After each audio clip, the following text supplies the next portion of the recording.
Or we could all sit here quietly. That works Yes, too. we're all gonna sit here and talk to make sure that everything's good, right? Sitting So quietly is what we do, maybe what you do. especially Like, with Brian not being loud. Lord. This is what I have to deal with. You And realize that, unfortunately, you as the listeners get to deal with too. and you realize that because every time I mute, it's gonna be like boop boop, and you're gonna hear. I'm not gonna mute as much like if I'm gonna cough or something because it's still gonna be disruptive. Oh, wait a minute. So Yeah, mute real quick so we can hear what that sounds like. muting. I didn't hear anything, did you? We'll hear it when he comes back. Okay, we'll come back then. So you Oh, hear it in the background. so wait, where are you muting? Is that in Discord? Yeah, I don't have a brink when I mute in Discord. you I don't. do. What's wrong with you? Oh, because Well- I turned all my sounds off like an intelligent person. Uh, My Discord makes no sound except when someone calls me in Discord. That's the only sound it makes. Because, I didn't want to hear "ba-ding" while I was streaming or... I almost threw all of these things in the floor. Oh my god. Caught him. We're good. saying like, or I don't want to hear. Wow, wow, wow. About to say, what was that? He's just demonstrating for us. I Dirk. put my... Yes. So, I accidentally put my foot down through like 3 cables that are hanging here. So, I almost ripped all kinds of things off of my desk and into the floor. But we're good now. All right, let's start the show. Oh, this episode's gonna be just like what our discussion's gonna be about. Oh yeah, this is gonna be awesome. This feels like old school mana pool. Yeah, it does. It really does. Mm-hmm. All right, here we go. Ow, jam! I can't even do the jam Can't right. get through the beginning, can you? No. Hello, everyone, and welcome to the Mana Pool. We're having issues. It's my fault. Classic Manipool stupid haunted computer problem. That The- yeah. The only thing that would truly make it classic is if, whenever I talked, it would be quiet and then it would just catch up all of a sudden. God. I remember that. Yeah. That is all we're missing. That is not a request. No. No, I don't want to go back to that either. So, yes, this is the Mana Pool number 580. We're talking about Unsanctioned today, because that got revealed out of the blue a few days ago. Yeah. We were like, this is what we're going to talk about this week. And then Chewy's like, never mind. We're talking about this instead. Looks like we're doing Unsanctioned, because on Tuesday, right after, of course, we did Monday Night Magic on Monday night, and then Tuesday, they're like, look at all of this! And we're like, oh. Okay. But anyway, so hi, I'm Chewy, I'm the lead dork, and I am failing miserably at keeping things together, and I'm here with these other dorks. Hi, dorks! Hi, I'm Brian. I'm the lead Rambler Tangent Master of the group. And I'm just having some issues today, but we're plowing ahead. Yeah, you'll notice Brian sounds different. That's because Brian's using a different microphone. We've secretly replaced Brian's microphone with another one. Let's see if he notices. Brian might not have, but the rest of us sure did. Well, at first I couldn't hear you guys, and then you couldn't hear me, and It's been fun. Go, Mike! that's Yeah. the word. All right, I'm Mike. I'm the rules guy and the game lore guy, and everything still seems to be working on my end. But we'll see if I, drop from the call for a minute later on, as I often do. And I am Dirk, the self-proclaimed greenest man alive and moral compass of the group. And we'll hopefully see if we can overcome our old school issues. Let's hope so. So, yes, Unsanctioned was revealed on Tuesday. in an article on cracked.com, Mm-hmm. which I'm still amazed that Cracked is still functioning. Yeah, good for them. Like I used to read Cracked magazine when I was a kid, and I preferred it to Mad magazine. I didn't like Mad magazine all that much, even though they were essentially the same thing. Mm-hmm. You know, apparently when there are two similar things, you have to pick one and go with it and ignore the other one. You know, like the console wars between Super Nintendo and Sega Genesis. I had both. Yeah, I did too, but the Sega Genesis was dildos comparatively. Oh yeah. Mm-hmm. And I also bought Cracked and Mad, but I bought Cracked more frequently. But anyway, so what is Unsanctioned? Because Unsanctioned is not your usual Magic set. No. Right. It's a box set. Everything is all together in one place. It's 5 different monocolored 30-card decks. And what you do is that 2 people sit down, they each grab 2 of them, shuffle them together, and go to it. Which I really like because it's kind of a combination of, a pseudo draft and because you can't plan everything out and construct it, and of course you've got silver bordered goodness, so where you've got mechanics that don't show up in normal sets, competitive sets, or even more casual sets. I gotta say, anybody out there that picks which decks you play, you're doing it wrong. You gotta do it at random, man. You gotta do it random. Oh yeah. You know what this means we have to do? We have to buy 2 sets of each deck. And then when we get together, each person rolls like a d6 twice and takes 2 of the decks. Maybe we don't have to do it, but I want to do it. Because random. Right. So they dropped these new cards on us. Now, not all of the cards in the decks are new, are they? No, only a few in each deck are new. Mm-hmm. And where are the other cards from? Oh, they're unsets. Yeah, a mix of unglued, unhinged, and unstable. Wow. Right. So you get some nice reprints like Avatar of me, and look at me, I'm the DCI. And Frankie Peanuts. Yeah. But then you also get some new stuff. Yeah. And so Oh, wrong screen. Hang on. Wrong button. There we go. So let's just get to it. sounds good. So what's new in white? Well, Flavor Judge. Yes. Flavor Judge is new. Yeah. Yep. I know this one because this is one that showed up in the Discord server, and I read it and went, Yep. So Flavor Judge for 1 and a white is a 2/2 bird advisor.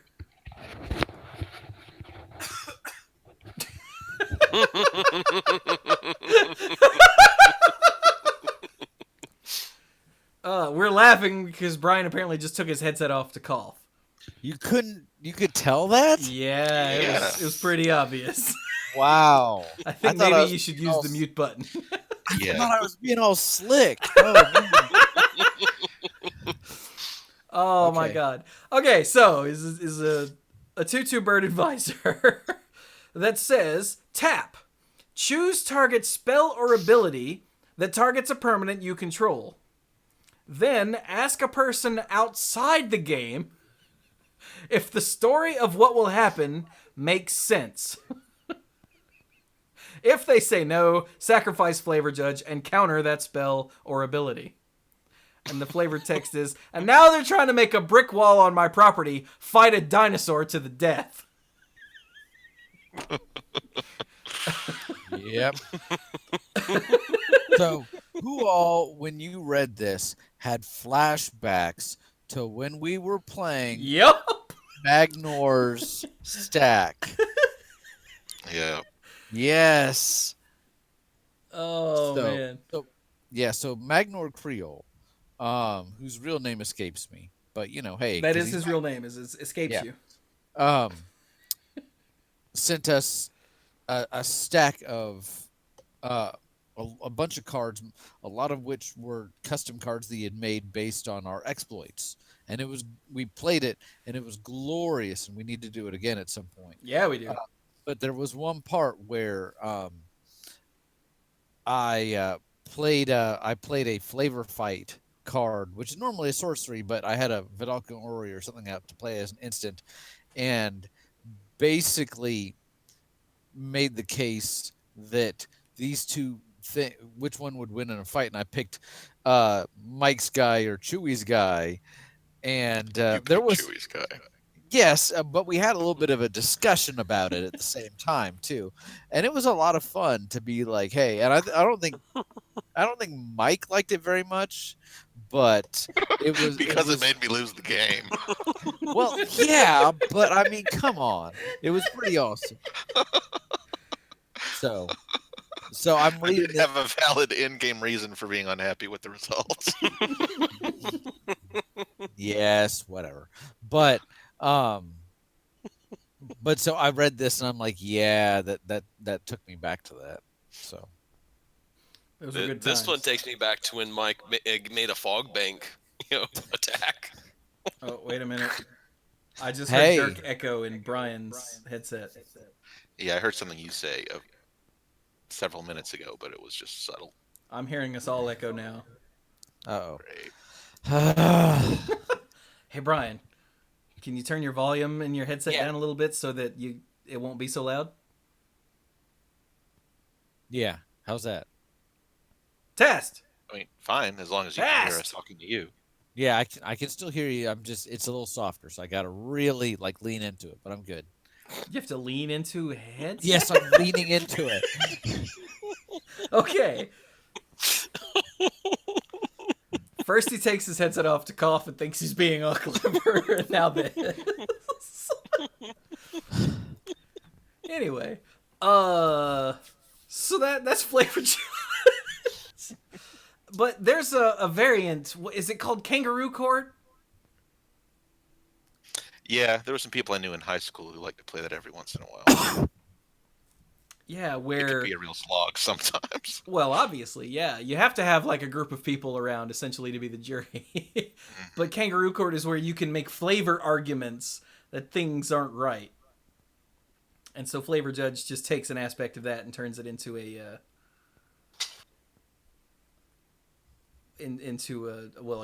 game mechanic, Yeah. Mhm. which is pretty cool. Yeah, I like that. Yeah. Sorry, what's the other new card? I liked Unstable, and apparently Unstable with all the contraptions and all that was actually a really big hit for them. But my only issue with it was that a lot of it felt like it actually, while it was a bit out there, a lot of it felt like it was actually stuff that you could play in a normal game of Magic. And I mean, I get why that's an appeal for some people. I think everybody has different expectations when it comes to silver bordered. I look for stuff that physically would be against the rules of a normal game of Magic. But Well, yeah, all the stuff in Whoa! what? Hey, Silver Fist 727 just gifted 5 subs. Well, thank you very much. Oh, cool. cool. Jay Spencer, Brian, Jersey Bricklayer, Piccolo, and Urzatron all got subs. So hey, Brian, you can make bad at this game and Chewy Face Nice. emotes now. Yeah. Okay. Sorry. Keep going with the Anyway, I rules. was saying all of the stuff in the unsets and all of the stuff in unstable is something that Magic can't do, except for the vanilla creatures with different arts. Yeah. Or the very simple creatures with alternate art. Yeah. But no, there was, except for those things, except for the alternate art cards, there was nothing in unstable that could be put into a Magic set Right. that the game will actually allow. Yeah. And for some people, I think that was another reason to love it. And for me, I was like, eh. But whatever. Maybe I misunderstood what you said. I thought you were saying there was too much in it that could be at normal Magic cards, Yes. but I'm saying there wasn't anything. There was an interruption in the middle there. That was my bad. I think Brian lost the thread of the conversation. Okay. Well, let's keep moving. It's not a major hang up for me, so I was just gonna make the point and move on quickly, and we're past that. So, All right. what's the next new card? There are two more new cards in white. Ooh. Yeah, Strutting Turkey and Circadian. Let's go to the Strutting Turkey first.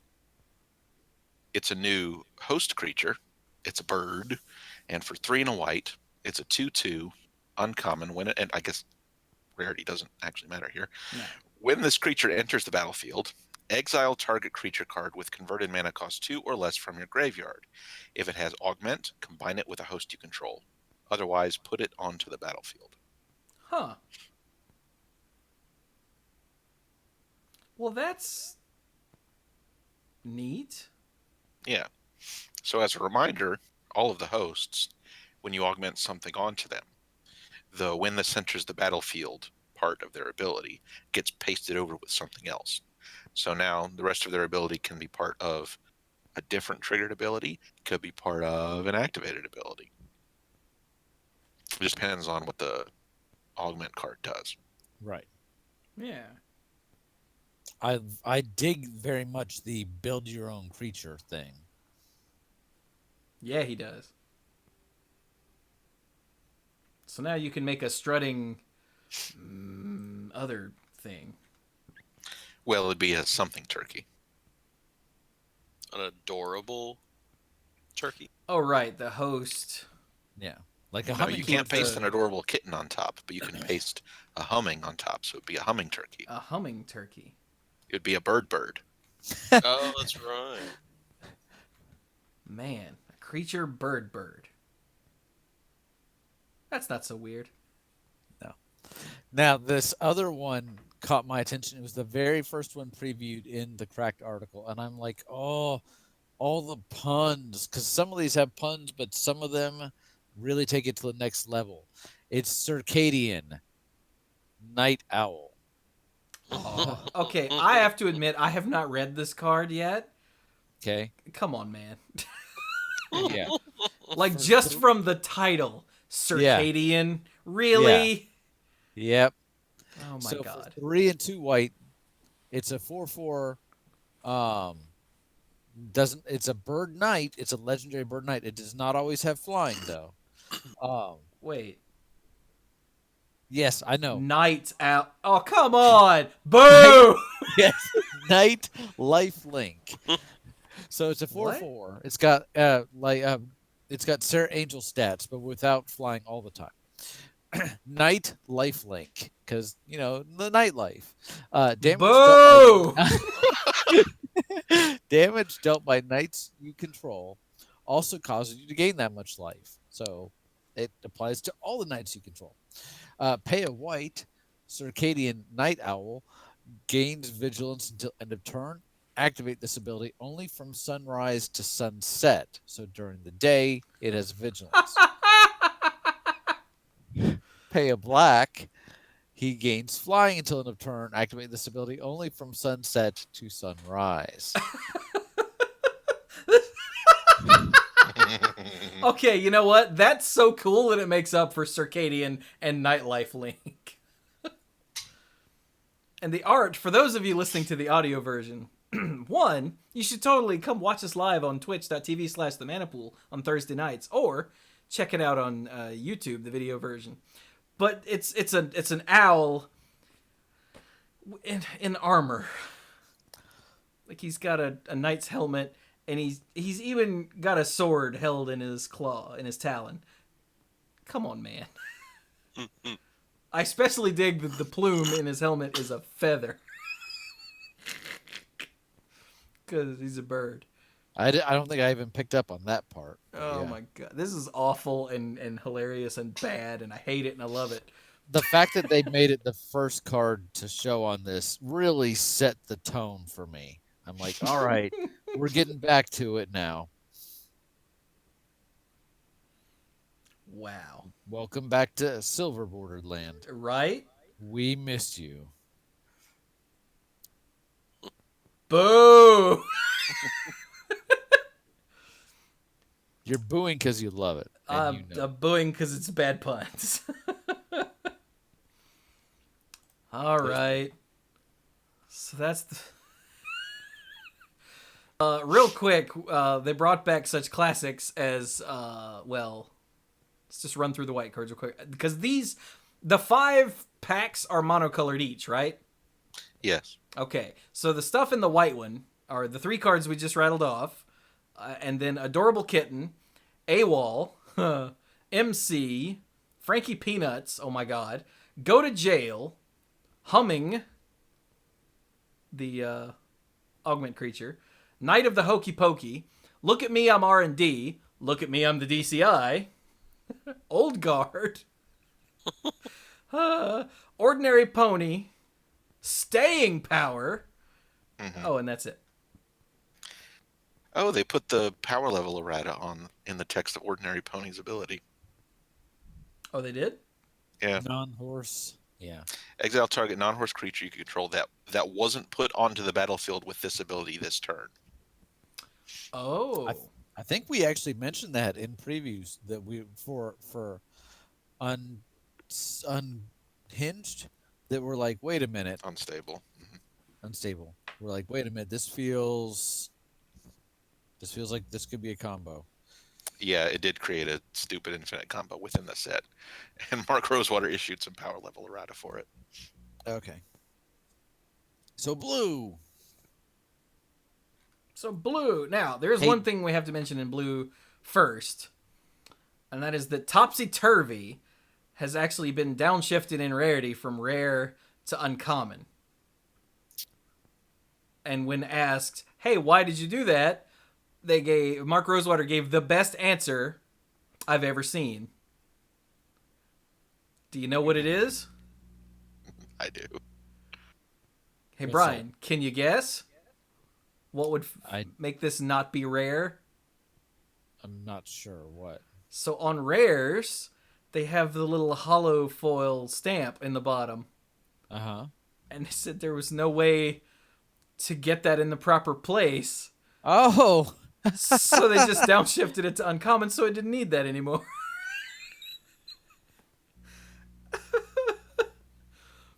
And that is the most silverboard thing I've ever heard. Because Topsy-Turvy is actually printed upside down. If you were holding it in your hand and you had the back of the magic card upright, you'd be seeing it this way, upside down. Yeah. So yeah, that when I saw that, I almost died. So, Dirk, Mm-hmm. have you read Alexander Clamilton? Clamilton. Yeah. I have not. You should read Alexander. So- Clamilton. You think the puns are bad now? Wait till we get started. All right, so Alexander Clamilton, or 2 and a blue, is an 0/4 legendary creature, Clamfolk Advisor Rebel.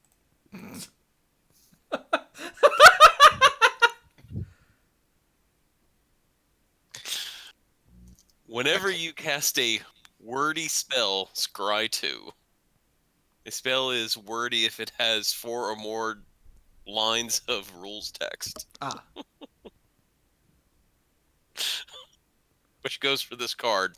For 1 and a red and tap, choose target creature you don't control. Reveal the top card of your library. Alexander Clamilton gets a +X/+O until end of turn, where X is the number of lines of rules text of the revealed card. Alexander Clamilton fights that creature. Oh wow. So if Get it? what happens if you turn up a basic land? Does he get +0/+0? Yeah, that would have Yeah. to be it. Unless you want to count. Well, no, because that ability is built into the rules. It's not actually text on the card anymore. So I guess if you turned up an old basic land, he would get +1/+0 because silver bordered. Yeah, since we're playing in Silver Bordered Land, yes. Yeah. That's great. Turn up an ice But cauldron. I just like the look of Alexander Clamilton with what looks like a super soaker type gun. Mm-hmm. You know, that is some absolutely fabulous art. Yeah. Now remember, clam folk were a thing in, was it the first one or the second one? I think it was the first one. The Mike, second The one. first had- one was donkeys, wasn't it? The second one was There were donkeys. clams in Unglued. Yeah, that's where the clam folk appeared. Okay. First one. Unhinged is where we got all the asses. ass jokes. Yeah. City of Ass, Badass. Which one do we get the chickens in? That was also Chickens have been a Unglued. mainstay. Yeah, they started in the first one, right? Yeah. Mhm. Yeah. And unfortunately, I'm one of those people who has not seen or listened to Hamilton, so I that's why I'm not humming along any of the songs. I have never seen Hamilton either. Me I have neither. heard several of the songs, but I don't I don't know them. Like I don't feel them. Like I would love to get to know Hamilton. I just haven't because it's all of the songs I've heard are really good. But Mhm. that's the only reason that I'm not seeing, the Alexander Clamilton. I'm Alexander Clamilton because I don't even know if that's how it goes. Anyway, he does have a pretty massive super soaker. Okay, what else is new? I'm guessing Bob is new. Yep. The bevy of Beebles is also new. Is that what Yeah, that's supposed to say? supposedly Mark Rosewater, if you read the article, was trying to come up with a planeswalker for the set, but he came up with several that he was like, I don't think we could do these, and he took them to his supervisor or somebody, and he was surprised how many they were like, no, we can make that a planeswalker.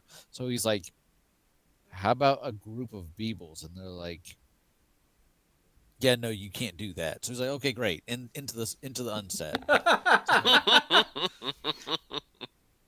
So the bevy of Beebles, for 3 and a blue, as bevy of Blue. Beebles or Bob enters the battlefield, create 4 1/1 blue Beeble creature tokens. The number of loyalty counters on Bob or bevy of Beebles is equal to the number of Beebles you control. Create or sacrifice Beebles whenever Bob gains or loses loyalty. Oh, So wow. It's literally exactly the same. Mhm. +1. Up to X target Beebles can't be blocked this turn, where X is the number of cards in your hand. -1. Draw a card. This makes my head hurt. So wait, if you play another Beeble card, do you add loyalty? Sounds like it. Yeah. Is equal to the number of So wait, does that mean if you have like a bouncing Beebles and you -1 to draw a card, you could sacrifice the bouncing Beebles? Yes. I mean, you'd have to sacrifice one, right? This makes me happy. Yeah, because it makes doesn't my say head something hurt. like Beeble token or creatures named Beeble. Yeah. It means any Beeble. But it's just Yeah. weird that your loyalty is actually set by something that's outside of The card The itself, card. yeah. Yeah, because it says create or sacrifice Beeble counter or whenever gains or loses loyalty. So yeah, Yeah. if you +1 him, a Beeble magically appears out of nowhere. Well, yeah, I know that, but my Well, I question wouldn't was say magically. if you add a Beeble, does he get a loyalty? And it looks like that is also a yes. Yeah. Yes, that looks like it's the case. This makes me happy. This makes my head hurt. Plus, the ability to Great. make Beebles unblockable is not something to sneeze at. I bet Brian could do it. That sounds like a challenge, but I'm Sneeze not very at good it? at sneezing on command, so Brian, sneeze now! not gonna do it. Damn it. Bevy of Beebles. I like this card. Oh my god. I didn't even notice all of the Beebles piled up behind the text box. Uh-huh. Okay. Do we have any more new ones in blue? Yes. Rings a bell is another new one. Rings a bell. Hmm. Okay. I'll Yeah. take this one then. Just cause. Rings a bell. 2 blue is an enchantment. Okay. As Rings a Bell enters the battlefield, choose a word with 4 or more letters.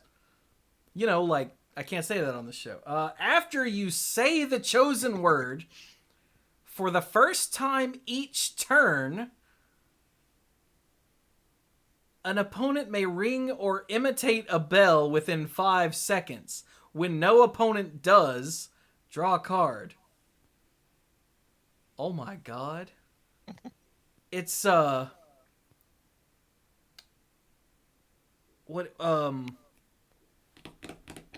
what's the one where people have to pay mana or draw cards when you do things? Ristic Scrying. Ristic Study. Just Ristic said, Study. yeah.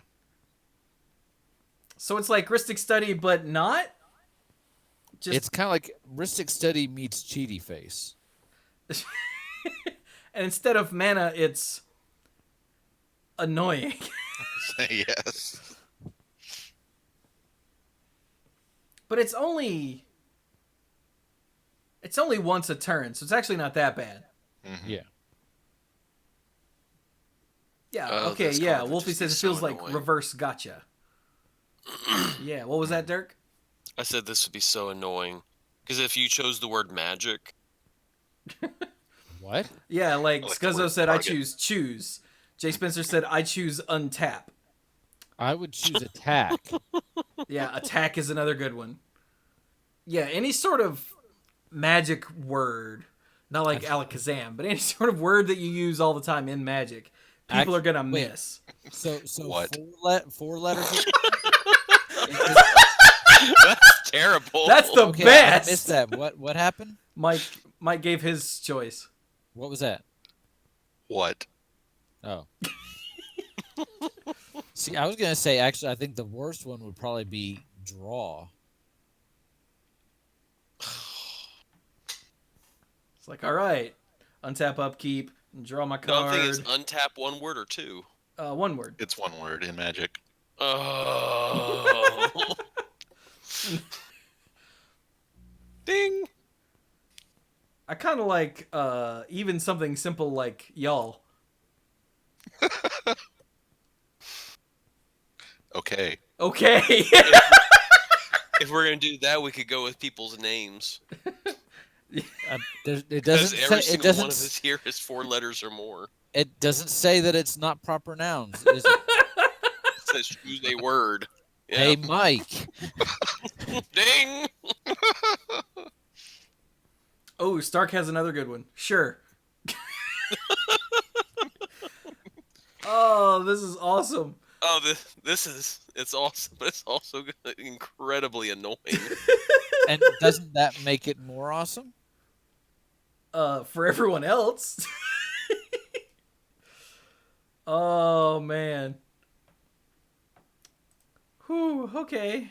So, in addition to Alexander Clamilton and Bevy of Beebles and Rings a Bell, the blue deck has the Avatar of Me, who is fabulous, by the way.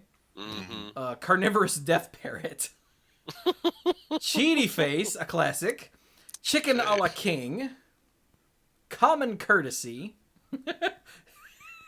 I love Common Courtesy. Johnny Combo Player. Magic Word. Do what? Someone in chat mentioned that the art in Johnny Combo Player got updated cards. Are they new cards? Oh, Yeah, it got an updated combo in the art. Oh my god. Really? I see Krark Clan Ironworks. What else do you need? I can't Genesis make out what the Chamber, rest are. Mere Retriever, Faithless Looting. I can't see one's behind his head. Wow. That's hilarious. Alright, moving on. Magic Word. Merman. One of the, Oh, it's written in the flavor text. Duh. the host. Oh, what? Oh, it is. Just wait till I get my Krark Clan Ironworks, Genesis Chamber, and Grinding Station. That's this one. Oh, yeah, and a second Mere Retriever. That must be a second Mere Retriever right That there. must be the one in the very back. Yeah. That's hilarious. Okay, anyway, Merman for another host creature. Richard Garfield, PhD. Oh dear God, let's not talk about that. Mental magic. Timeout. Topsy Turvy and Wall of Fortune. Yeah. Yeah.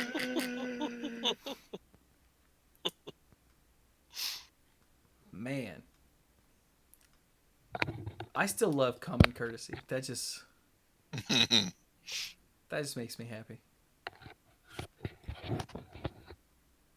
Brian, we can seriously hear you every time you do that. I adjusted my glasses. There really wasn't a whole lot I could do about that. But mute first.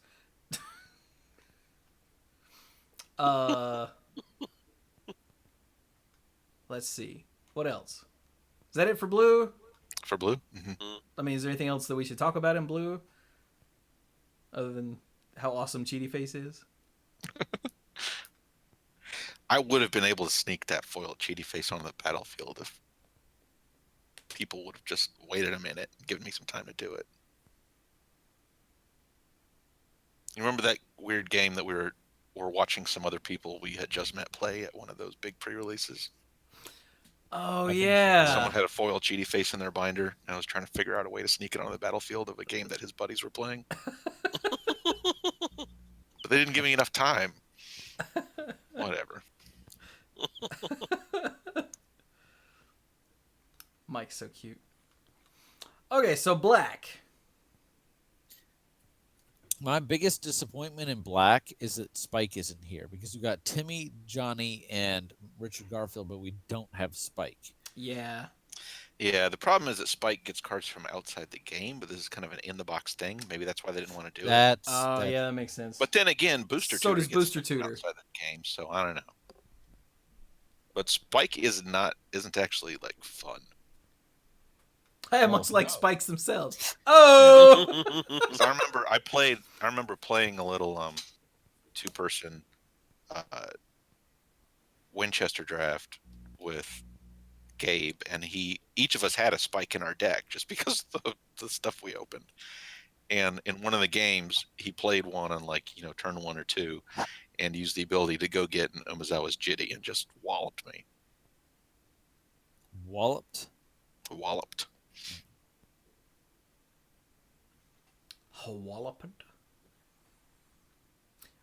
All right then. So what's new in black?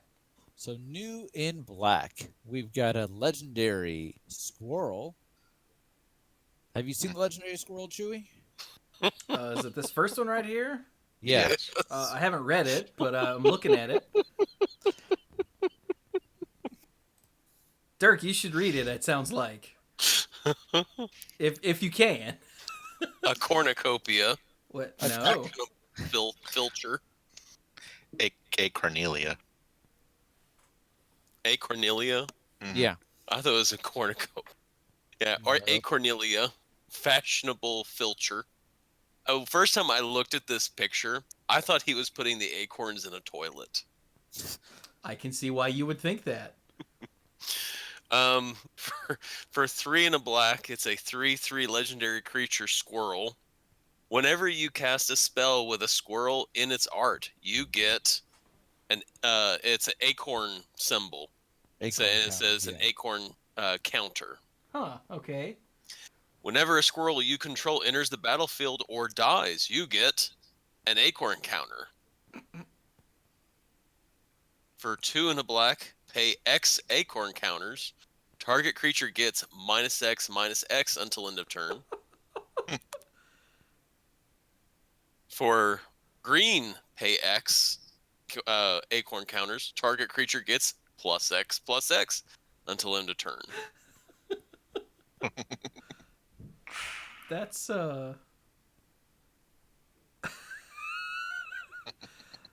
Huh. So is she throwing the acorns Yeah. when you Yeah. pay Yeah. the black and feeding them the acorns when you pay the green? Yeah. Makes sense to me. I also like that some of these legendary creatures I've noticed have an on-color activation and then an off-color activation. One, so that if you play if you happen to get the black and the green together, like if you do it randomly, or if you choose to play the black and the green together, you get access to both. But also, if you're playing like a silver bordered commander variant, it's actually a green and black spell, so you can play squirrels. Like a green and black, not spell, but color identity. Yeah.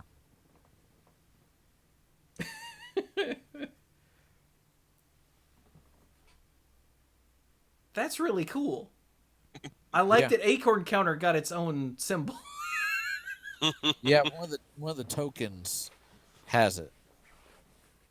Really? Like the energy counters. That's awesome. Oh, and Silverfist said, I imagine she's just putting the acorns in a bag and either giving the creature the bag to wallop with or simply walloping the creature with the bag of nuts.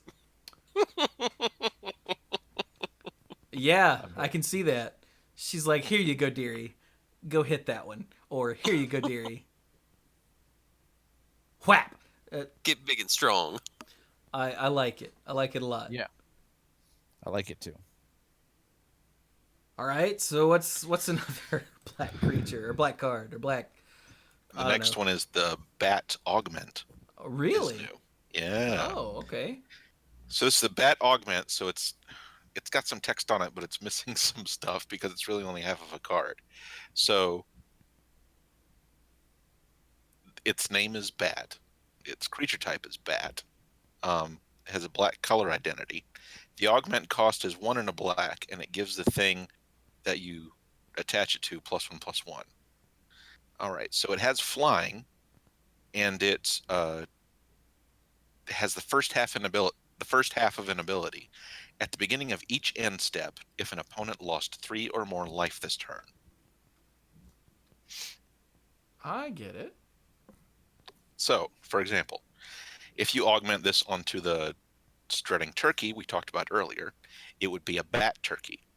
It would be a bat bird with flying, and its ability would say, at the beginning of each end step, if an opponent lost 3 or more life this turn, exile target creature card with converted mana cost 2 or less from your graveyard, blah, blah, blah, blah, blah, blah. I would not have that for Thanksgiving. You wouldn't have a bat turkey for Thanksgiving? No. You do it and tell me how it is. I mean, maybe that could be one of the things in the turducken, but, you know. Holy bat turducken Batman. And John Madden goes, what? See, I would put it on the dirty rat, so it'd be a bat rat. Yeah. So then what would it do if it was on the bat rat? Oh, it would be discarding cards. So Yeah. Mm. Rat rat. that seems pretty good. I'm sorry. There's not a human, is there? A human with augments? Thank goodness, no. There's a merman. We can't make a Batman, can we? Yes, you can. And Blue has merman. Oh, that's yeah. right. You can make Yeah. Batman. And Batman will say flying at the beginning of each end step, and if an opponent lost 3 or more life this turn, you may draw a card. You may draw a card. That And sounds he'd like be a Batman. 4/4. And be a 4/4. He is the world's greatest detective. That's true, yeah. I don't think that one would be.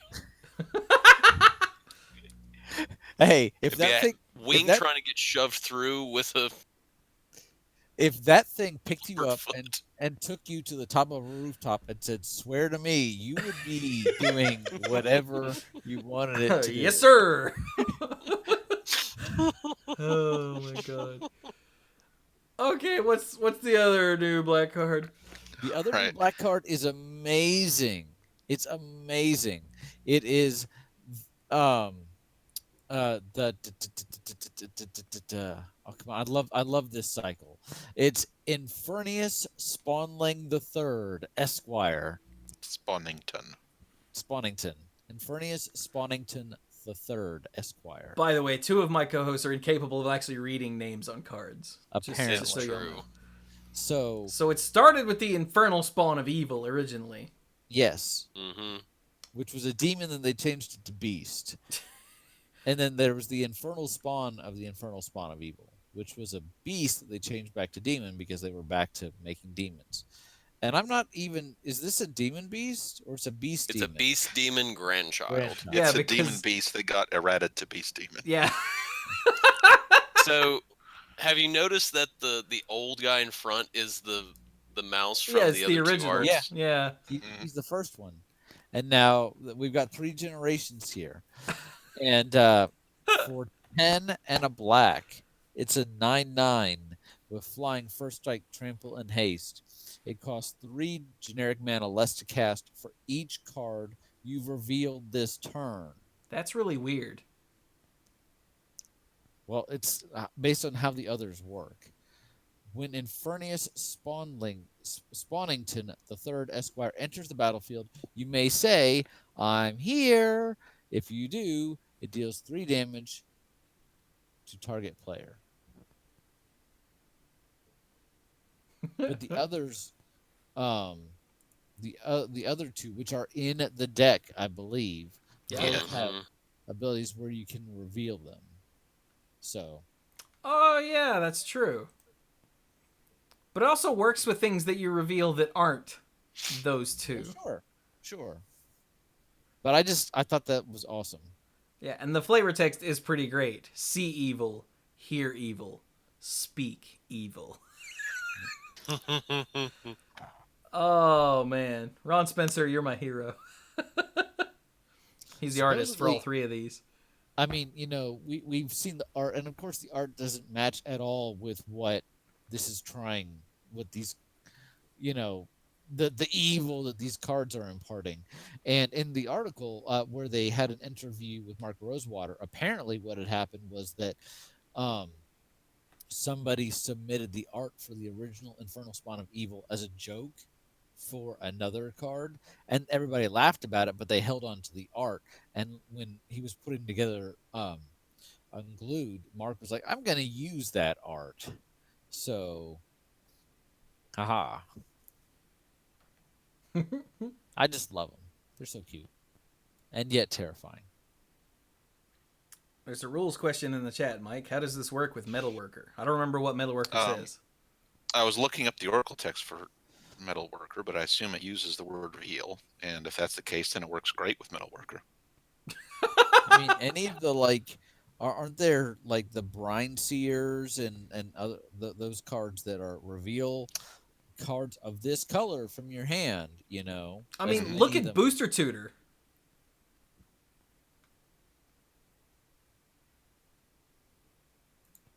Booster Tutor got new art. Reveal the card. But read Booster Tutor. So you're going to reveal 15 cards. Yeah, which means that Infernius Spawnington the Third Esquire costs a black.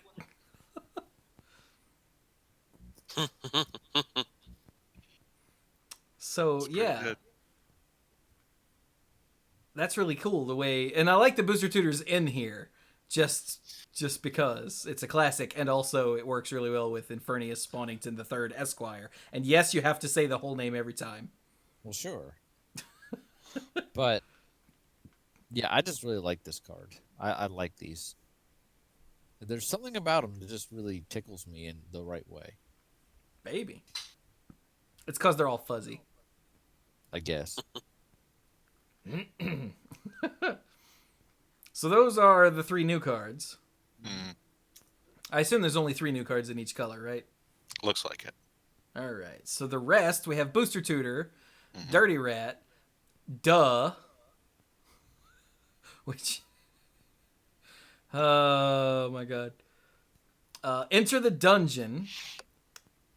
No. Hoisted Hireling.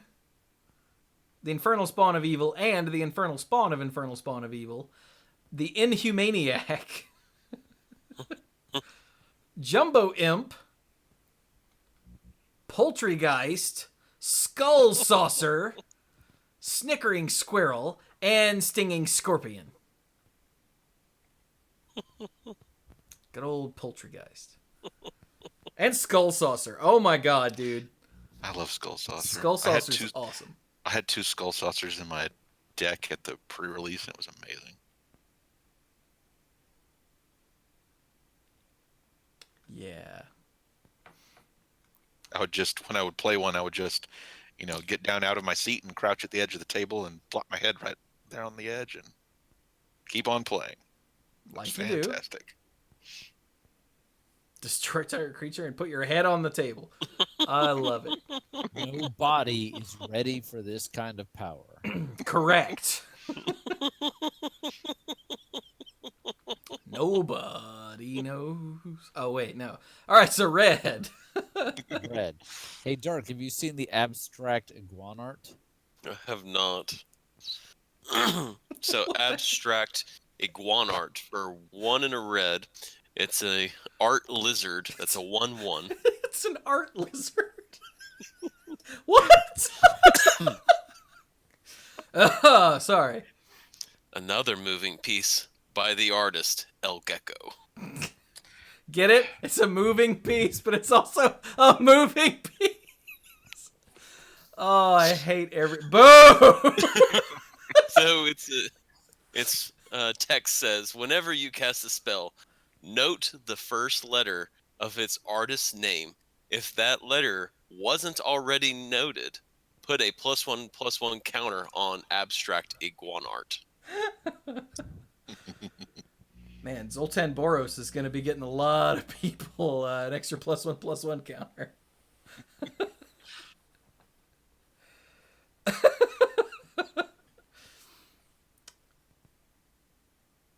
I can't. I can't. All right, we're done. Good night, everybody. The moving piece, it just got me.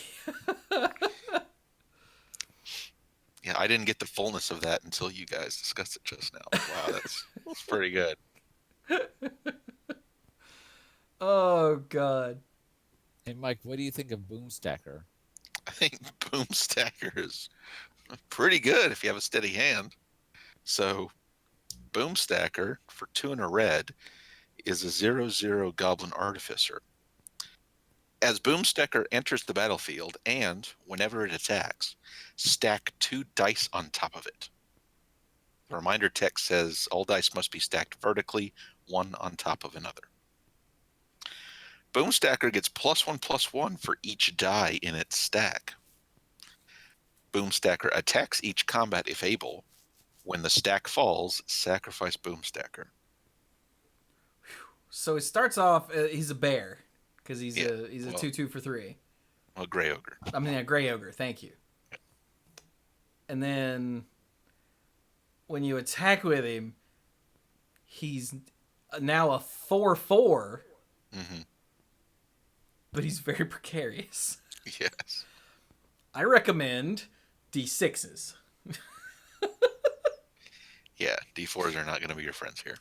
Stark just gave the best advice for this ever. He's a hint. Be vigilant with Boomstacker. Literally, give him vigilance. Yeah. That is awesome, because you just be like, attack it with Boomstacker, and you point. Still got to get the dice on him, but hopefully you can handle that part. 2-time Jenga champion, right? So... I like this guy. I missed the first time I read this that you stack dice on top of it when it attacks. Like, my brain just edited that part out, and I'm like, that's not even funny. And then a little while later, I read it again, and I went, oh my god, that's the best! All right. The last card in red. What do you do when you have to say something when the stack falls? Do you Jenga. just say boom? That seems That's too what I'm easy. thinking. I mean, it is the Boomstacker, so Seems like that without there the should stack, be it's just boom. Seems like there should just be like. I think everybody that plays Boomstacker needs to have like their own catchphrase. That they have to say when Boomstacker drops. Mm-hmm. Like for instance, for me, I was playing Boomstacker and the stack fell. I would have to say, never mind, we can't. There's no swearing on Monday Night Magic or the Mana Pool. But you get my point. You just got stacked. Nice catch, Blanco Nino. Anyway, You guys didn't go with that with me, so we're done. What's the last red card? The last red card is Stet, Draconic Proofreader. Right. It's a legendary dragon bureaucrat. And for 4 and 2 red, it is a 4/4 with flying. Whenever it attacks, you may exile a card from your graveyard. When you do, Stet, Draconic Proofreader deals 4 damage to any target whose name begins with the same letter as the exiled card. As another ability, pay a white, delete the first letter of target permanent or player's name until end of turn. Oh my god. So if I have a Inferno in my graveyard, and I want to go ahead and attack, and I want to exile that card and deal 4 damage to Dirk, I just turn Dirk into Urk until end of turn. That's right. And in theory, I mean, once you delete one, the next letter is the first letter, so you could reduce, as long as you have enough white, you could reduce a person's name as much as you want. So Yeah, you can take away their whole name until the end of the turn. Yeah, you could you throw have no a... name. Like, you could throw out a Krut Clan Ironworks and then pay 3 white to attack. That's you, Dirk. Mhm. We're like, alright, your name is Urk. Alright, your name is... Alright, your name is... Take 4! So you want to know what's really, really, really weird? What's that? Never mind. I was gonna say, wow. I was gonna say, wow. This actually works against. This actually shuts down True Name Nemesis, but True Name Nemesis just picks a player. Doesn't matter what the player's name is. So True, I was yeah. like, despite the name, True Name Nemesis, it doesn't actually care what your name is. So All right, so I have a question. yes, Okay. Infinity Elemental. it's Yes. a If reprint. Alexander Clamilton, going back to Alexander Clamilton, Oh god, Alexander Clamilton is if number of Infinity- lines of Infinity rules. See, Elemental- I don't Do you think get- Infinity Elemental has any rules text. It has one line of reminder text and then a bunch of flavor text. Oh, that's true. That's all flavor text. Oh, that's true. Oh, it does say rules text on Alexander Clamilton, doesn't it? Yeah. Yeah. Oh, nice try, Dirk. Oh well. We're trying to live the dream. So what other cards are in red? Alright, so the other cards that are in red are... And this makes me happy. Blast from the Past is back, but it's got the old card frame. Yeah. Just like Mhm. Old Fogey, which we'll get to in a bit. That's great. Common Iguana, Goblin Haberdasher, Goblin SWAT Team, Goblin Tutor, Infinity Elemental.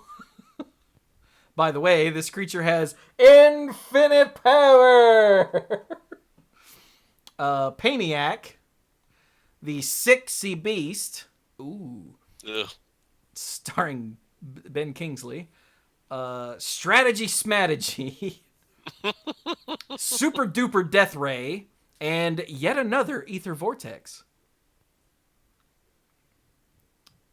whose flavor text is, it puts the vortex in flavor text. Boo!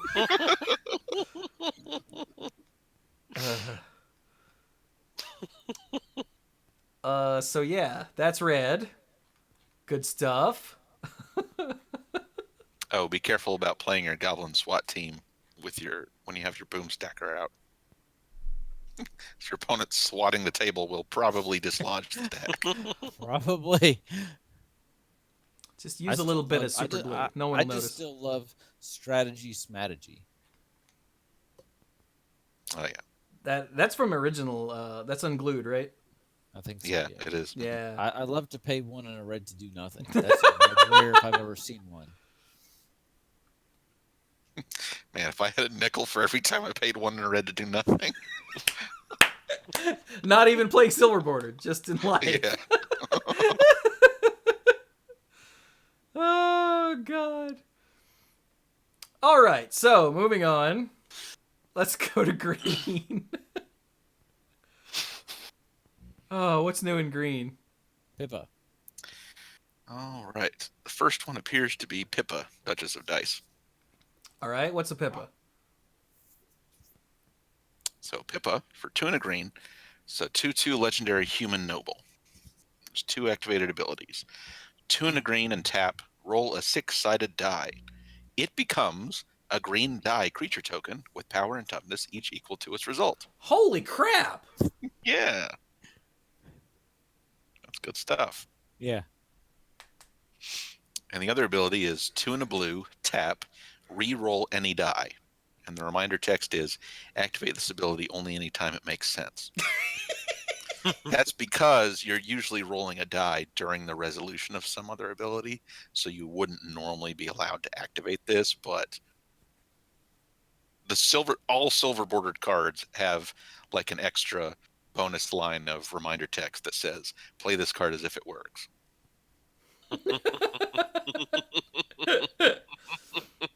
Yeah. I'm pretty sure that means that second ability means that you can re-roll the 6-sided die creature token just whenever, right? If you have two blue, and she's It sounds like it should work. Like attack with my 3/3. Okay, you're gonna block with a 4/4. Pay 2 and a blue, tap, re-roll it. I think that feels like it should work. That feels like it should work, and it's not like you're guaranteed to get a higher result. You might end up with like a 1/1. So, Yeah, it just depends. Usually, the other stuff in Unsets that lets you re-roll something, like you do it like at the time you're rolling it to begin with. So this one might need some clarification. I don't know. It says anytime it makes sense, and that makes sense to at least 2 of us. Mm-hmm. Mike, read the flavor text.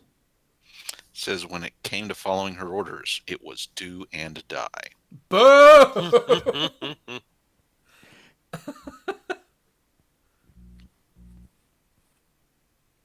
Boo. All right.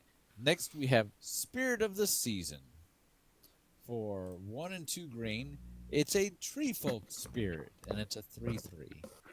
When it enters the battlefield, it gains haste if it's summer. Put a +1/+1 counter on it if it's autumn. You gain 5 life if it's winter. If it's spring, search your library for a basic land card, reveal it, put it into your hand, then shuffle your library. Huh. I like it. That's really cool. Yeah. It's also really great for messing with your opponent if you're playing a remote silver bordered game with someone in the other hemisphere. Yes. I was just going to say how in North Carolina it feels like yesterday, it's January, and yesterday felt like July, and today feels like February. So we're definitely in winter, but it's a weird winter. Yeah, like Draconic just said, what do I get if it's 60 outside in January? Summoned for all the wrong seasons. Oh, that's the best. I like this Hey, card though. It's nice and simple and grokkable, but it still has things that won't work in Magic. Mm-hmm. Stark said global warming does not nerf this card. I guess when in doubt, go by the calendar. Oh my god. Hey, Dirk, Mm-hmm. read Surgeon Commander. You mean Surgeon? No, never mind. Commander. Yeah. For 3 and a green, it's a legendary creature, wombat, bat, chameleon. Because of course it is.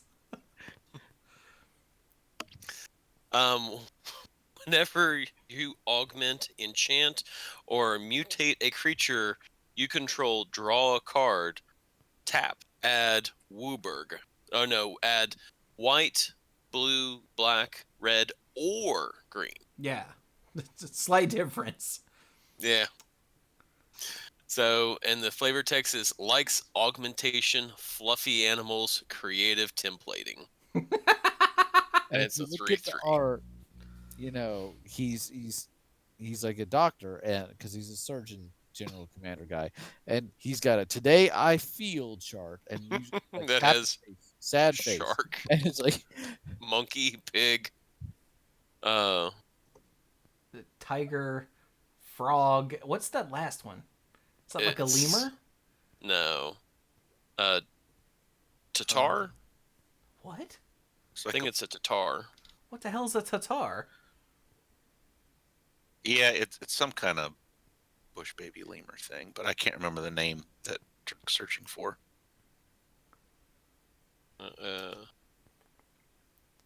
And and it says likes augmentation, okay, fluffy animals, okay, creative templating, because it's templated, add a white, a blue, a black, a red, or a green, presumably so that it has a color identity that's Wooburg, because otherwise it would just say add one mana of any color. yes, Yeah. Because if you're gonna build an augment silver bordered commander deck, this is the perfect commander. Tarsier. Yeah. Yes, Tarsier. Tars. Okay, hang on. How do you spell that? Tarsier. Oh yeah, there we go. Image search. That is exactly what that is. Yeah. Jesus Christ, that's ugly. Like, it's adorable and it's hideous at the same time. Now I know what my mom felt like when they brought me to her in the hospital. Huh. Anyway. So, yeah, there's a thing we haven't talked about yet. And that's whenever you augment, we know what augment is. Mm-hmm. Enchant, we know what enchant is. Mm-hmm. Or mutate, We do not know. which there was a brief discussion in the Manipool Discord server, which, by the way, if you're not in the Manipool Discord server, you should totally come join us, about this. And I personally think this was just the throwaway joke for a thing that's not real. Just like the Steam Flogger boss was supposed to be originally. and contraptions and all that. Yeah, Yeah. And I think that's what the Surgeon General Commander is. it could be that, or it could be something tying into the Lair of Behemoths set. That is another thing that people keep saying, Mm-hmm. but that seems a little forward thinking for a unsaid. I don't know. Neither will surprise me. Accurate. Personally, I hope it's a throwaway joke instead of a hint at something in Ikoria, because it's funnier that way, and it's an unsaid. Oh, wait. Magnus Veer said, I asked Morrow on Twitter, and he only said it's a mechanic we haven't seen yet. Oh, boo. So that could mean anything. That could literally That could mean it's something, or it could mean it's a throwaway joke. Although Yeah. Jay Spencer says Rosewater said it is not a repeat of Steam Flogger Boss. Well, Boo! He should have kept that one to himself. That's the thing that I've been saying about Rosewater answering questions on his Tumblr for ever now, is that he doesn't have to answer all the things that he answers. Mhm. But of course, because he does, Magic players are going to ask. Mm-hmm. Boo! Oh well. So maybe it is something from Ikoria or something from something we'll see in 2 years. Because they work a long way in advance, you know, if They they're do. in R&D. Mm-hmm. so what else is in the green deck?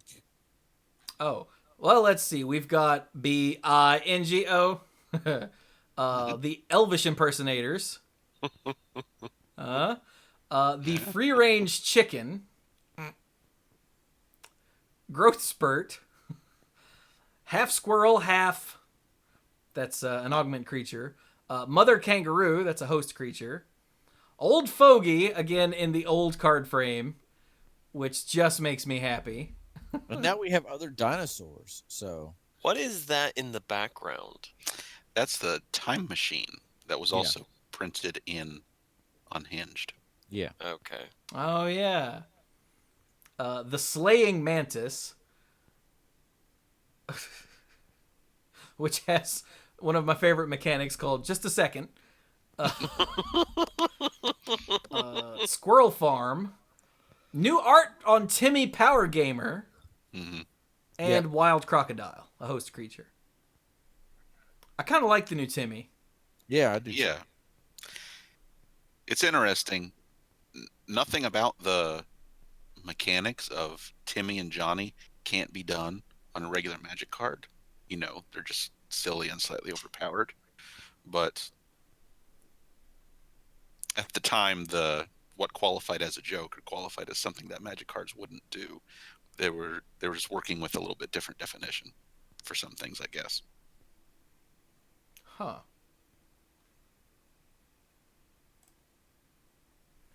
Oh, here we go. Jay Spencer gave us a link. Whoop. Let's see here. Mutate is a keyword you all haven't seen yet, and fear not, we've learned from Steam Flogger Boss not to make up mechanics we have no intent of making. Boo! Way to go, Magic players. You ruined it for everybody. Come on. Yeah, Sometimes you just gotta play a trick on people. Yeah. I was absolutely fine with never doing contraptions. And I like what they did with contraptions, but it was nice to have a little like, haha. So, whatever. Yeah, but since Magic players are widely known to be horrible, horrible people, just as a mass, whatever. Maybe he doesn't want to be answering the question for the next 10 years. Hey. Yeah. When are you going to do this? When are you going to do mutate? When are you going to do mutate? Huh? Where's Because mutate? I guarantee you that's what happened with contraptions over But 10 years. It was. If his dumbass would just ignore them and not dignify them with an answer, people would eventually get sick of asking. But then he wouldn't have any subscribers. I disagree with Chewy. I think some people would continue anyway. I think new people would start asking, but I'm sure eventually people would stop, especially if he never responded ever. But anyway, we have one multicolored card. Yep.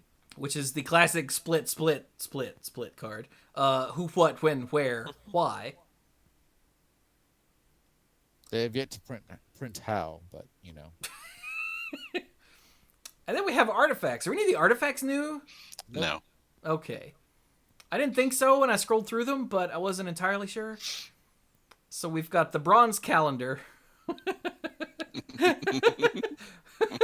Which always makes me happy. Entirely normal armchair. Jack in the Mox. Krark's other thumb. We have the classic paper tiger, rock lobster, and scissors lizard. Which is great. The pointy finger of doom. The water gun balloon game. And a reprint of Sword of Dungeons and Dragons. Which I think is an excellent touch. Yes. Yeah. Because was that printed in anything else since the original limited edition printing? Like, was that in Unstable? I can't remember. I think it was an Unstable because I think I also played a Winchester with Gabe where he had the Sword of Dungeons and Dragons in his deck. Okay. I don't know. Yeah, but you're thinking of those HasCon promos. Yeah, Sword of Dungeons and Dragons actually appeared in the set. Those other promos didn't. Are those HasCon promos or SDCC promos? I think those were HasCon. Okay. But I'm not entirely sure, and it doesn't matter. No. All right, and then for the lands, There's we have one new land. We have the Underdome. Is that the new one? It's Yes. the only one here that isn't a basic, so I should hope so. Which taps for colorless mana, or taps to add 1 mana of any color. Spend this mana only to pay silver bordered costs. Which, yeah, makes sense. Mm-hmm. And I like the flavor text too. In that battleground of a ring, the rules aren't nearly so black and white. Because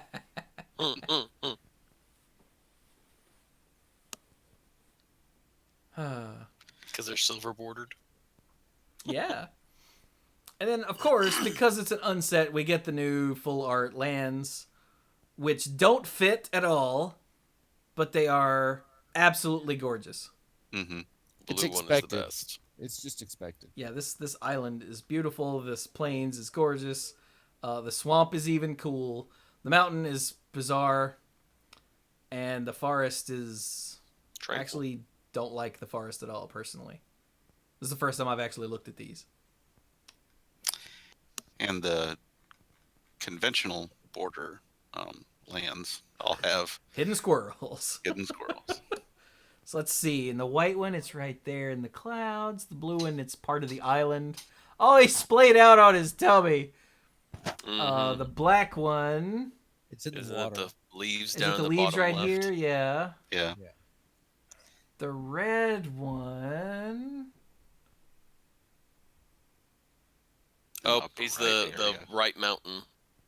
You can see his head. Oh, yeah, there, right there. The Mm-hmm. Okay. And the green one, I didn't see yet, but I literally just looked at it for the first time.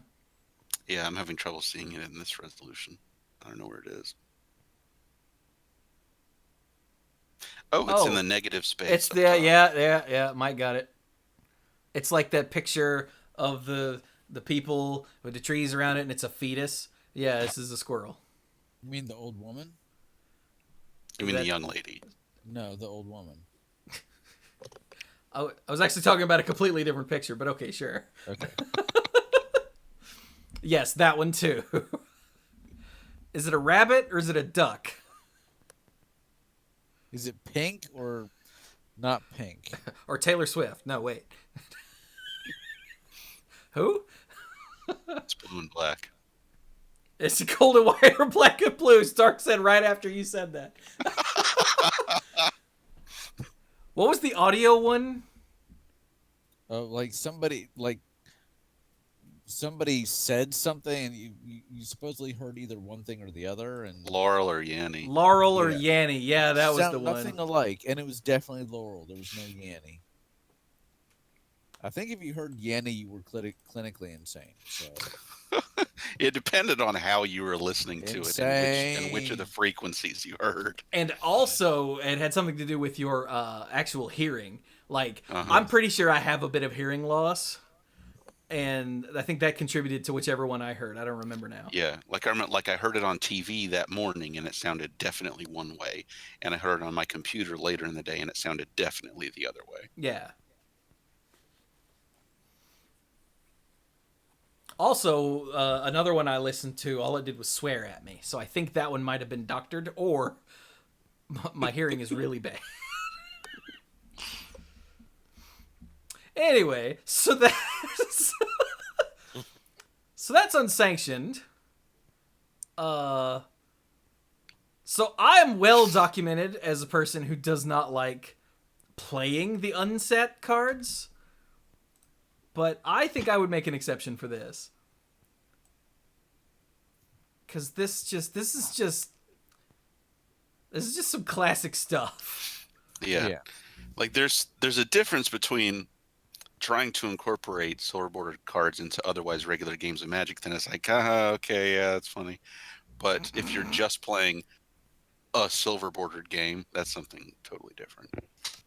Yeah. Ooh, and Stark actually pointed out they weren't good to play until unstable. Okay, you know what? That Right. I might agree.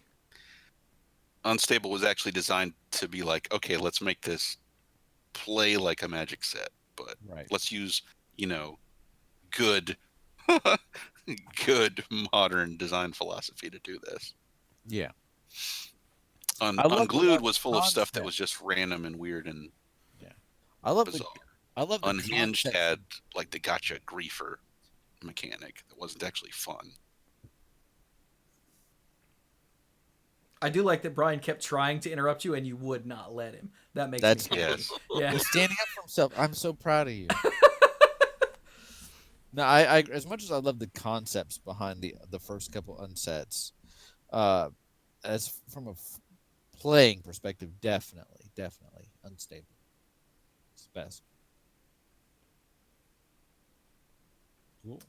Yeah. All right then. So are we good for this episode? I think we are. Yeah, think so. believe so. Mhm. Is there anything else we need to hit? The Players Tour it's this weekend, right? What is the Players Oh, Tour? wow, really? The Pro Tour?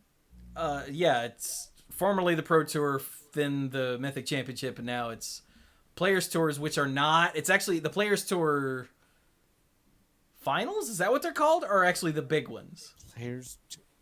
I guess I haven't watched competitive Magic in a while. So. Well, there hasn't been any to watch in a while, so. Oh, so this is the Players Tour, formerly known as the Pro Tour. Where is it being held? Not quite. Like I said, I think the equivalent to the Pro Tour and the Mythic Championships is the Players Tour Finals, which is a different tournament. This is like a regional thing. It's really bizarre. Regional. It's one of those things that will make sense once we've dealt with it for a while. But since this is the first one, I'm still... And the announcement was forever ago, I don't remember. Okay. I'm not trying to be like a meh, meh, meh. I literally just I haven't paid attention. Yeah. I've noticed one thing, which is that Channel Fireball put up the formats for the next several GPs, and there is one in Charlotte, and it's going to be Modern? standard. Whoa, really? Yeah, so I might. That's actually the go. first not modern thing in Charlotte, like, ever. Yeah, I know. So I'm gonna see if I have a deck, and I'm thinking about going. It's first weekend in May, first full weekend in May. Okay. Okay, Jay Spencer said there are 3 Players Tours, Brussels, Japan, and Phoenix. You can only play in one. Brussels and Japan are this weekend, Phoenix is next weekend, and then the Players Tour Finals are the people who do well or some sort of threshold of all of those go to play in the Players Tour Finals, and that's the equivalent of the Pro Tour and the Mythic Championship, I'm pretty sure is how this works. Yeah. It's all very strange.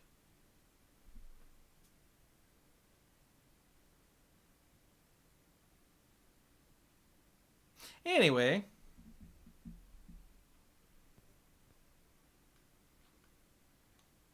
So now what? So now I guess we do our final thoughts. And for my final thought, I'm going to speak just a little bit longer than usual because I'm going to talk about we did not do a recording. Okay, wait. For... Before you speak a little longer than usual, Dirk, do you need to go? I'm good. Okay, go ahead, Brian. It's not quite as late as usual. So we did not do a pre-release recording for Theros Beyond Death because nobody went except for me and Samantha. So, oh, right. Yeah, I forgot about that. You need to tell us briefly about that. Yeah, I'm not going to go a long time. But so we got there, opened up our packs, and I wanted Sam to be able to do her own thing. I didn't think it was fair to everybody else, but I was trying to make sure she kind of had the basics, and she ended up building a pretty good green-white deck. Among other cards, she had in there the lion that comes back as an aura and was very difficult to deal with. And there's an aura that I think at the beginning of your upkeep, you double the number of +1/+1 counters on the creature that it's enchanting.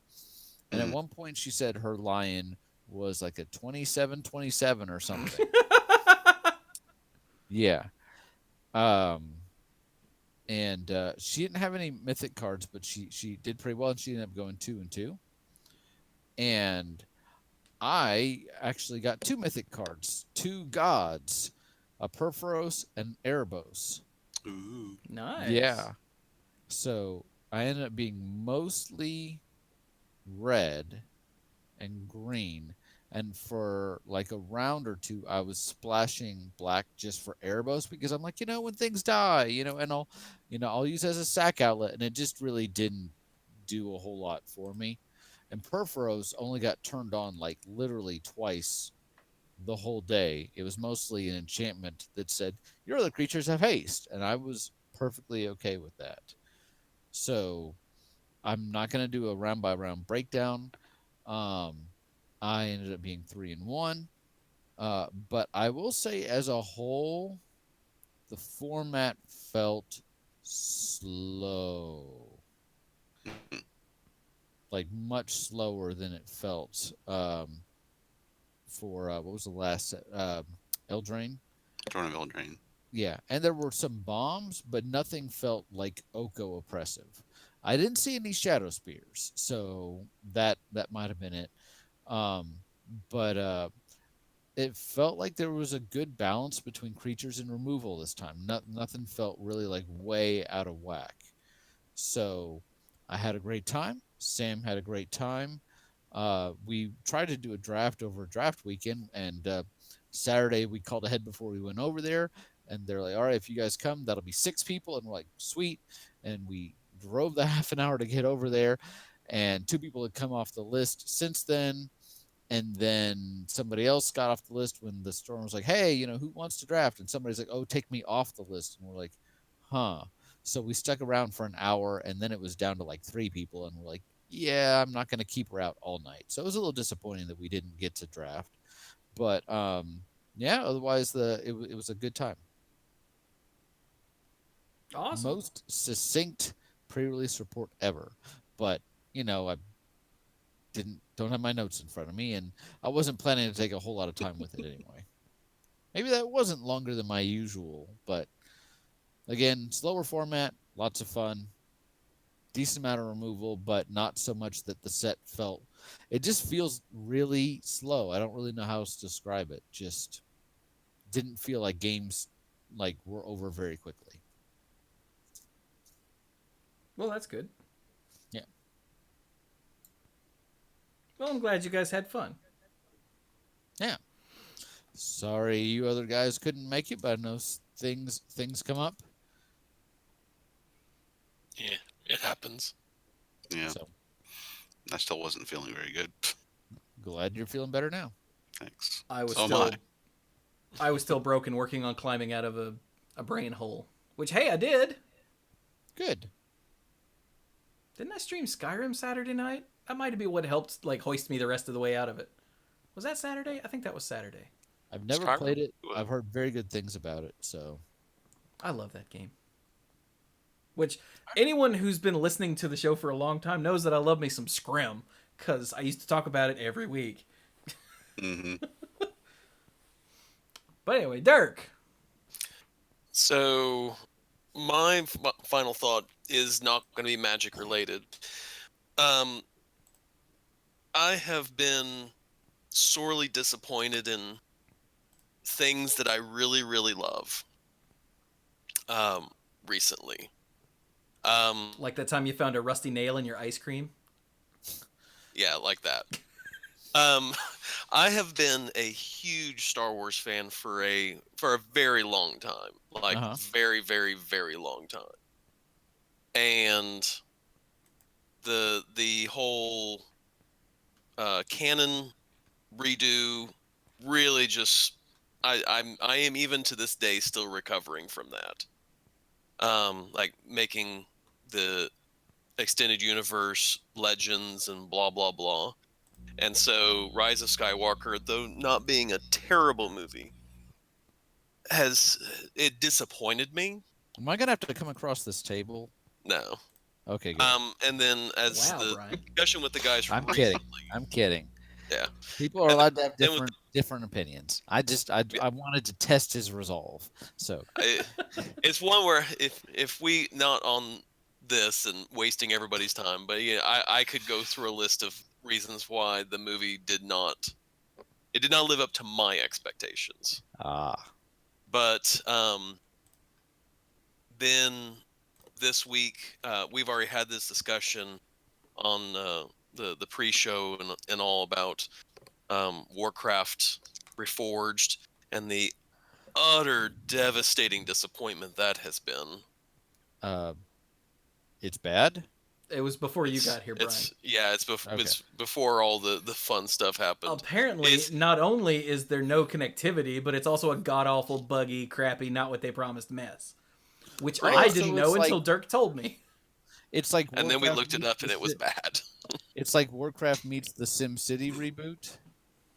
No, because the SimCity one, I don't remember. I never played it and all that, but yes, it's like that.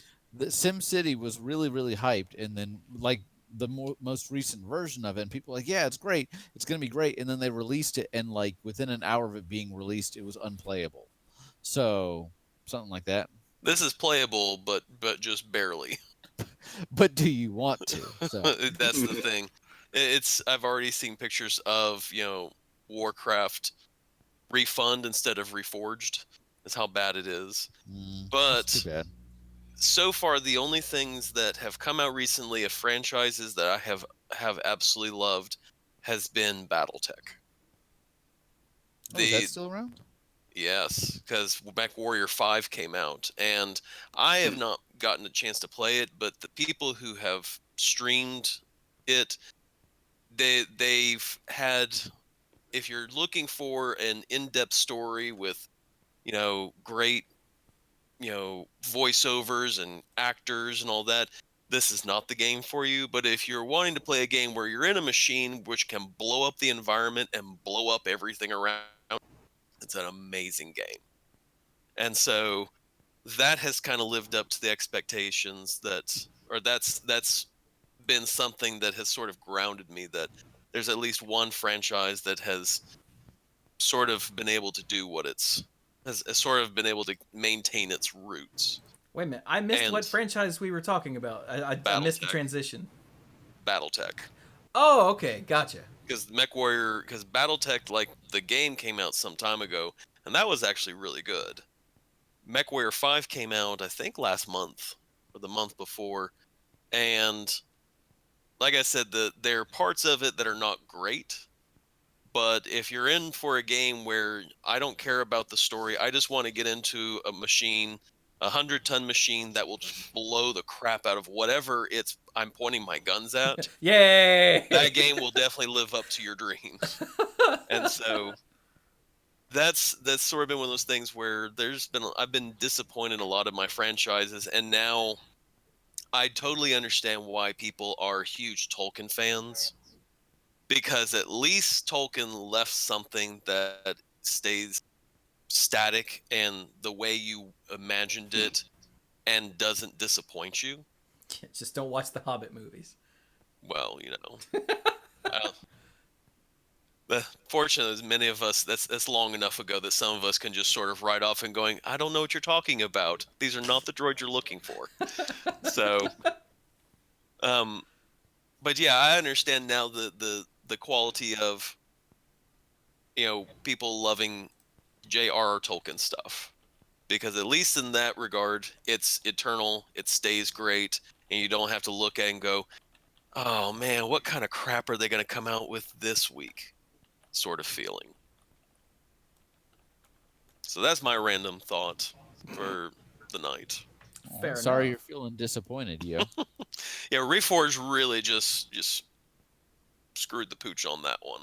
Go back and reread the original Thrawn trilogy, and I'm doing that on Audible books right now. there you go. That will make you feel Nice. better. That sent me back into nostalgia, and is also part of the reason why I'm going.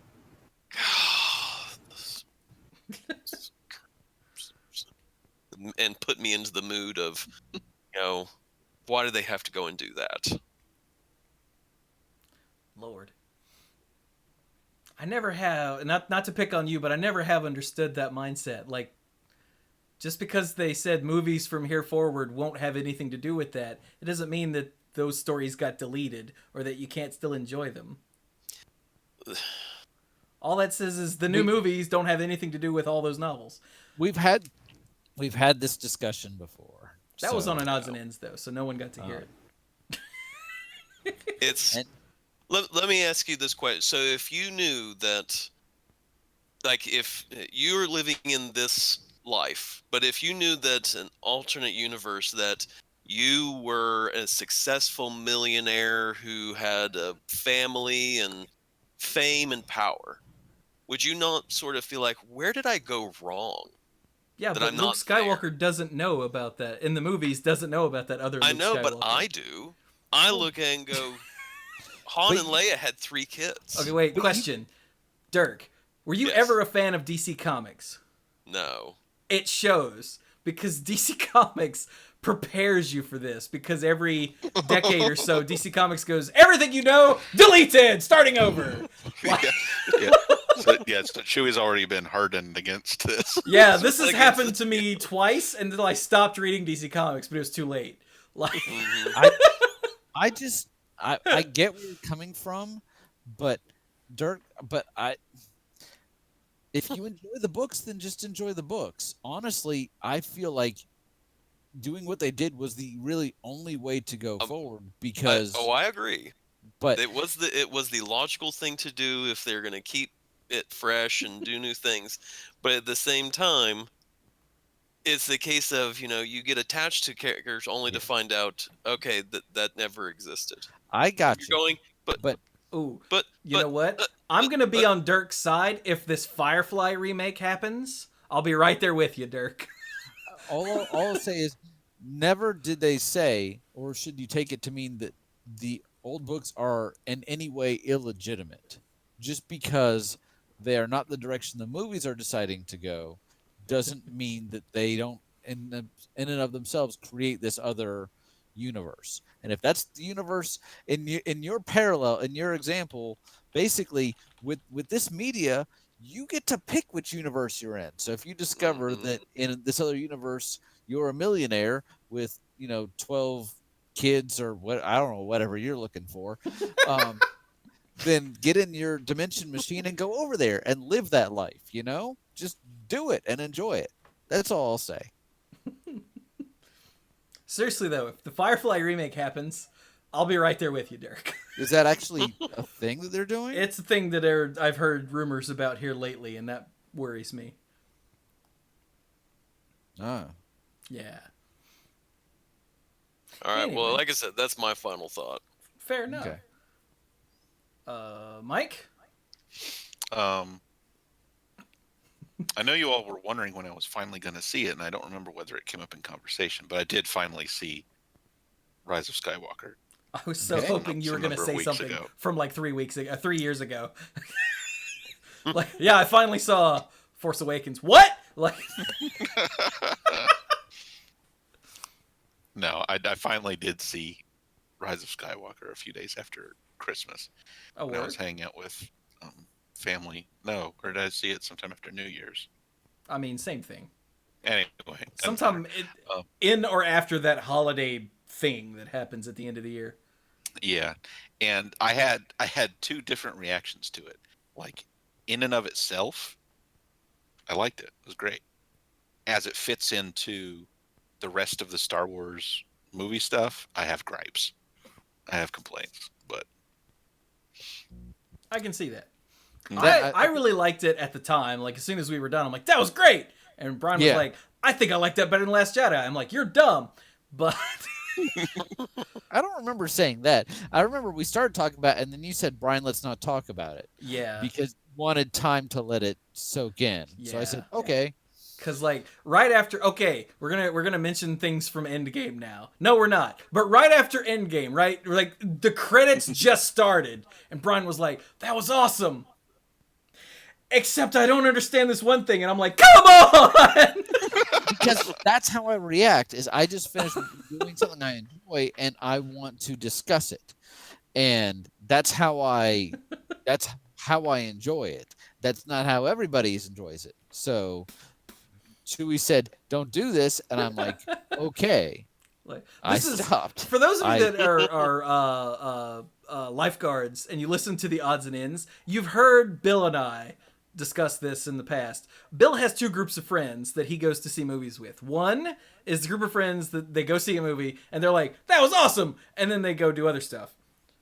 His other group of friends is, that was awesome. Let's stand here in the parking lot and pick it apart. And Bill is like, I have to see things with the first group first. So I can enjoy it. And then I'll go see it with the second group a few days later, and then I don't care. And I'm like, that's good. And that one of those conversations with Bill is what made me go, Brian, no.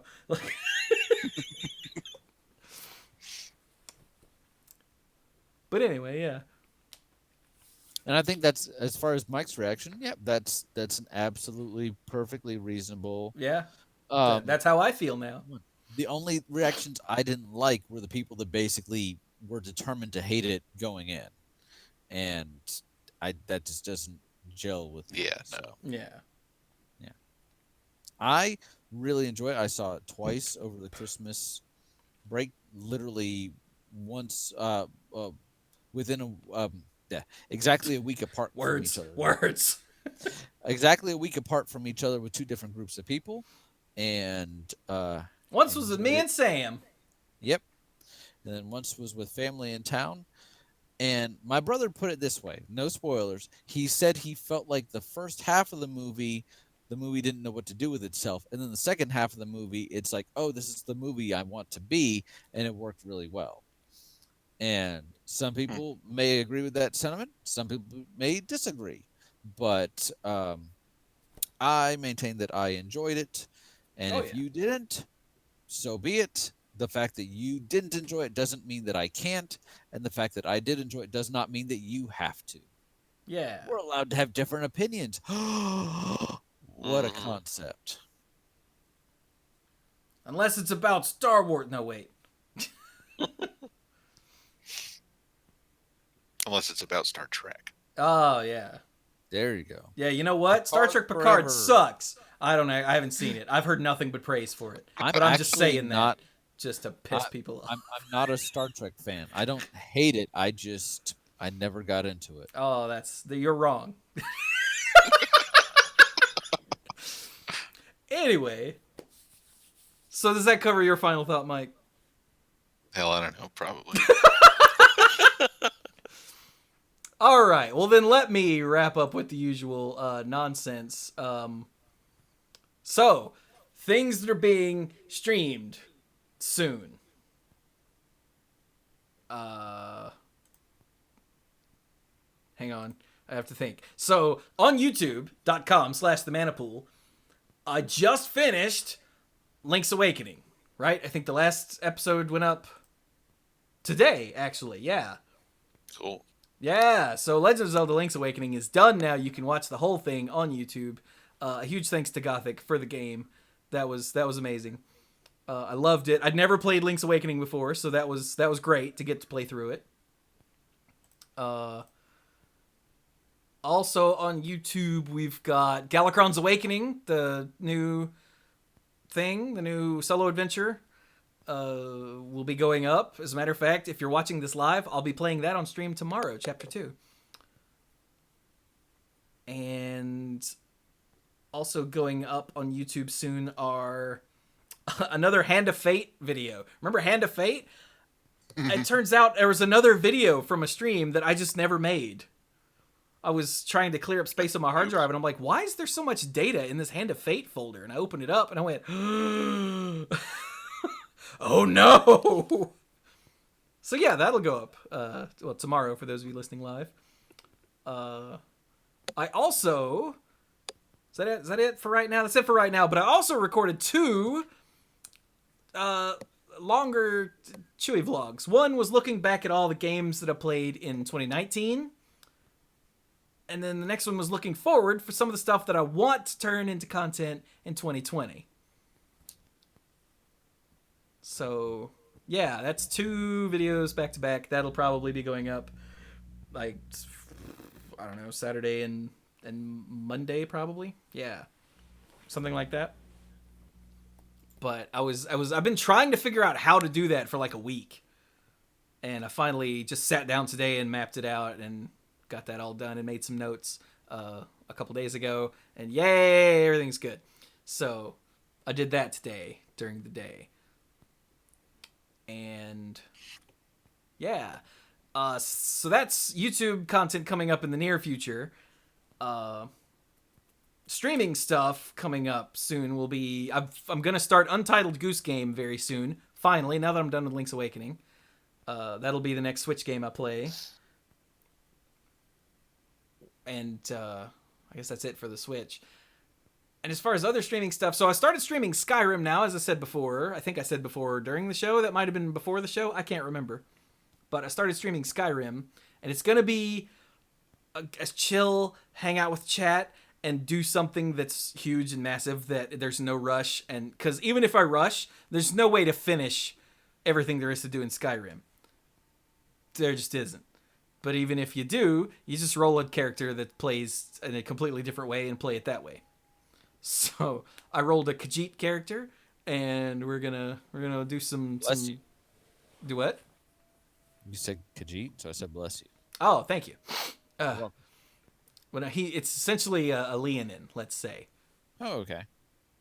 I've never played Skyrim or any of the other Elder Scrolls games, so It's the only one I've ever played, but it hooked me. Like I said earlier, long-time listeners will know I talked about Scrim a lot in the early days. And it's so massive and so huge and so chill, and it's so deep and in-depth. Like, in Grand Theft Auto games, like, you can walk around and find NPCs and shoot them or have sex with them or whatever you do in that game. But none of them have personalities. They're just things that walk around. Mhm. But in Skyrim, almost everybody has a personality and a backstory and something going on. And it's absurd. So, yay, that'll be a thing that I stream whenever I'm not looking to turn something into YouTube content. So, and I'm gonna fool with some mods a little bit here and there. So it should just be a good time. Like, my first stream went 6 hours, and we had a nice steady audience the whole way, so I feel pretty good about it. Yay, Skyrim. But let's see. So, Untitled Goose Game, Skyrim, more Hearthstone will be streamed soon. I've got to finish Hand of Fate because there's one, like, run left. In the stream where I got the last video that I edited today, or last night, I posted today, I had like 3 or 4 attempts at finishing the last one, and I didn't. So that sucks. Which means it's really hard. So at some point in the very near future, I've got to finish that. Damn it. Damn it. But anyway. And then I will find more things to stream. I'm thinking of doing a Link to the Past sometime in the near future, since I did Link's Awakening in the original, and I don't want to do Zelda 2 because while the gameplay of Zelda 2 is good, the actual game sucks. Mhm.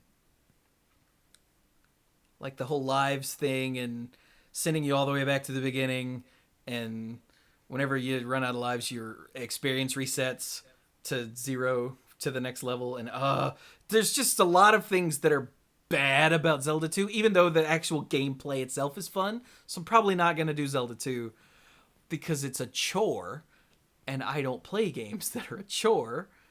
If I was going to do that, I'd have a regular day job. Mhm. Isn't that right, Mike? Oh yeah. But yeah, today it turns out they just released the new Underlord for Dota Underlords, so I'm sure I will stream that soon. There's just a lot of stuff going on. Like I said, I've got the video, the Chewy vlog coming up in a few days that will show you some of the things that I want to look into playing this year. That list isn't set in stone by any means, but it's just things that jumped out at me as I was scrolling through my Steam library. Yeah. But anyway, as always, Manipool Productions is a Patreon-supported endeavor.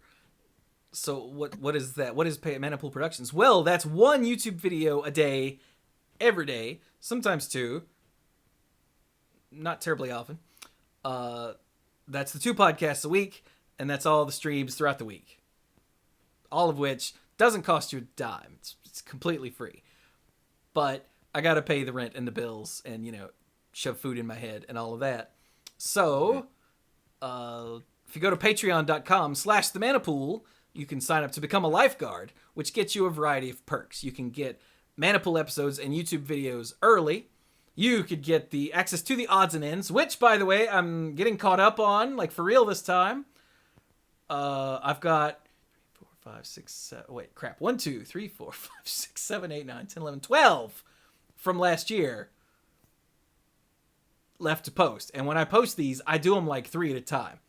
So, considering just a couple weeks ago it was 30, 40, 50, 60, 70, 18, 19, 20, 21 left to post. That's pretty good. So yay, it's all the behind the scenes nonsense that we do before and after the show. Like for instance, for this one, we talk some more about Skyrim mods and we work on Brian's technical difficulties. Yep. Which, looking back, was actually pretty funny. What else? Oh, and if you become a Mythic Lifeguard, you get the early stuff, you get the odds and ends, and you get the sponsorship shout out on both podcasts and on the end screen for YouTube videos. So I would like to thank the Mythic Lifeguards once I get it pulled up. Here we go.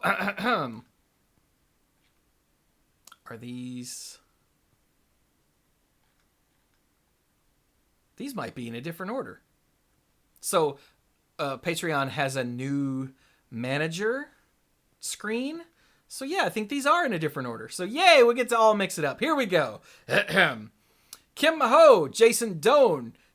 Oh god, these are in a different order. Jake Jansen, Sophia Brattain, Lance Delicious, Team You Hellas Are You, Fayen Says, and the Beast Father, Aaron Goodwine. What? Casey, Cody Buckowing, Jason Kaus, Al, Stuart Slaw, you know what? No. ALK Alters. Even though that change won't take place till next month, it's the same guy. Danny Liao, John Morris, Bartle, John Parker, PJ McMullen, Connor Kennedy, Jeff Spencer, Alex Gonzalez, Gothic Man, Violet Moon, Mike, Scuzzo, who is this? Backwards Logic, Andrew Hunt, and Aleph Cat. Okay, I don't like this being in the wrong order. I've been doing it so long in the other, like the order that the other manager gave me that I don't like it. But anyway, thank you all so very much for your support. I quite literally could not do this without you. And this goes for all of the lifeguards at every level, regardless. But I'm contractually obligated to not read your name off. I apologize. If you'd like me to, hit the $20 Mythic tier. But yeah, with that, my brain did broke, dude. Your name was like in the top third instead of at the end. What the hell? That's the Beast Father. But anyway, so yeah, this has been episode 580 of the Mana Pool. I hope you all enjoyed the shenanigans that go with Unsanctioned, and then us talking about Star Wars and Skyrim and all of that other stuff here at the end. Yay. So yeah, episode 580. Thank you all so very much for joining us, and go play some Magic.